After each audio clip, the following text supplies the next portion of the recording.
Pinakamahabang karanasan sa pagsinghot ng droga? Ha? Oh. Ba't di mo sinama yun? Sana sinama mo. Sino ba ang may pinakamahabang karanasan sa pagsinghot ng droga? Mga kaibigan, anong dahilan at kakandidato kang presidente?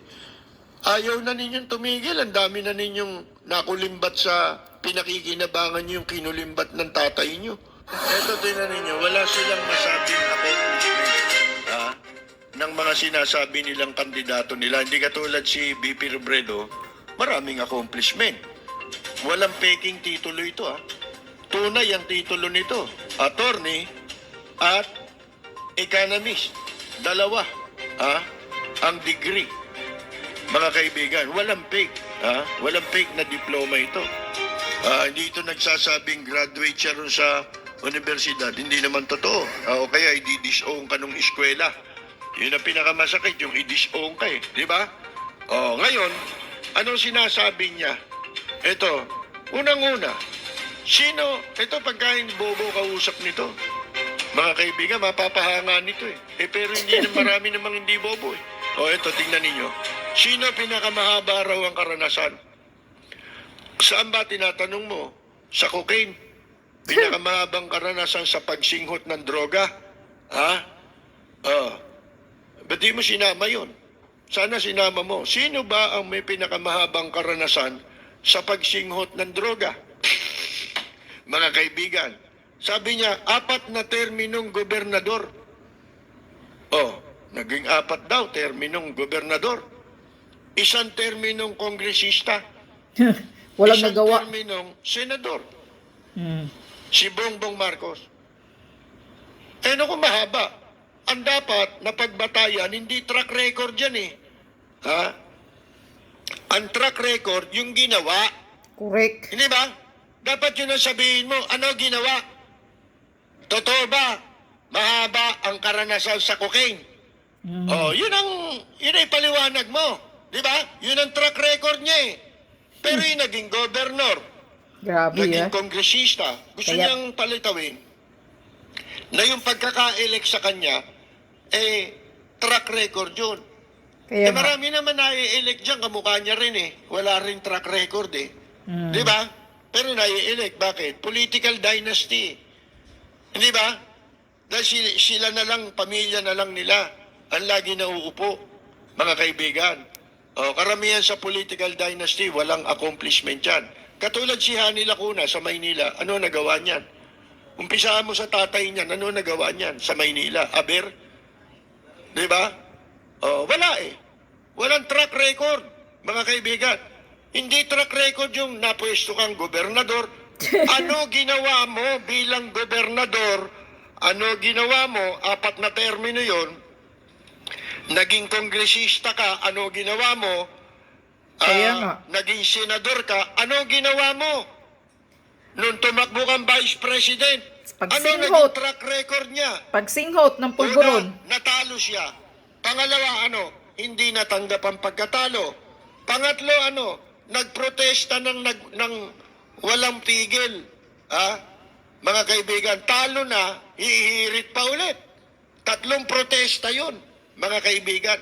Dinaya daw siya. Siya nang daya sa sarili niya. Correct. Kasi pinaniwala niyang nanalo siya. Pinaniwala niya yung sarili niya. Di sino nang daya? Di ikaw, gago. Di ba? Gago. Isipin mo, 3. Sana unang beses tumigil ka na Hindi. Nanggulo mga kaibigan Ayaw tanggapin At gusto niya, yung pagkatalo niya, hihilahin ka niya sa impyerno. Sisirain ang pagkatao nung nanalo, mga kaibigan. Kundi ka ba naman gago, dapat nag-isip ka. Hindi ba? Unang-una, kabarkada niyo si Digong, di ba? My friend daw ang tawag sa kanya nung una.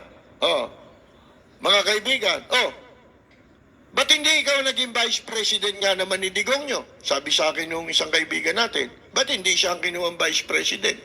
Bakit si Caldero? Di ba? At si Caldero, pareho silang kumakandidatong presidente, vice president. Ang masama, ito ang bumabanat sa kanya nang walang tigil, di ba? Kung pagsalitaan siya, harapan, magnanakaw kayo. Di ba? Oh.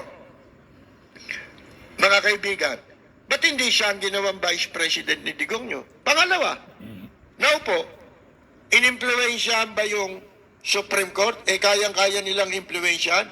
Bakit yung pag-impluwensya nila sa ibang kaso, hindi nila ginamit sa'yo? Di ba? Hindi ka pa nakahalata eh. Lalo ngayon, tumatakbo kang presidente, vice president mo, anak. Kayo ba naniniwala magkaaway yan? Kasi sinasabi magkaaway daw yan. Magkagalit daw. Walang maniniwala dyan. Na matinong tao. Bakit? Meron tayong kasabihan na blood is thicker than water.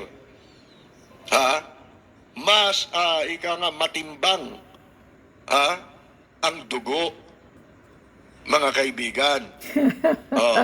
Yan ang sinasabi ko sa inyo. Kaya hindi sila dapat pare-parehong iboto. Una-muna, masama Ganon? na. Anong dahilan na kakandidato kang presidente?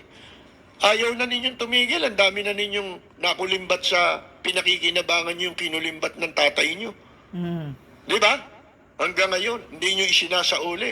Oo. Kaya ang batas sa pagnanakaw talaga, mga kaibigan, suli mo yung ninakaw mo. Correct. Kung hindi mo maisosoli, halimbawa, bagay ang ninakaw mo, bayaran mo yung katumbas na halaga. Hindi ba? Mga kaibigan. Yan ang batas eh. Ngayon, hindi mo pwedeng ikatwiran. Tatay ko nagnakaw. Nasa iyo eh. Nasa possession mo eh. Yung ninakaw eh. Kahit naman saang kaso, kung nasa possession mo, ikaw yung dinidemanda, di ikaw ang pananagutin. Hindi ba? Mga kaibigan,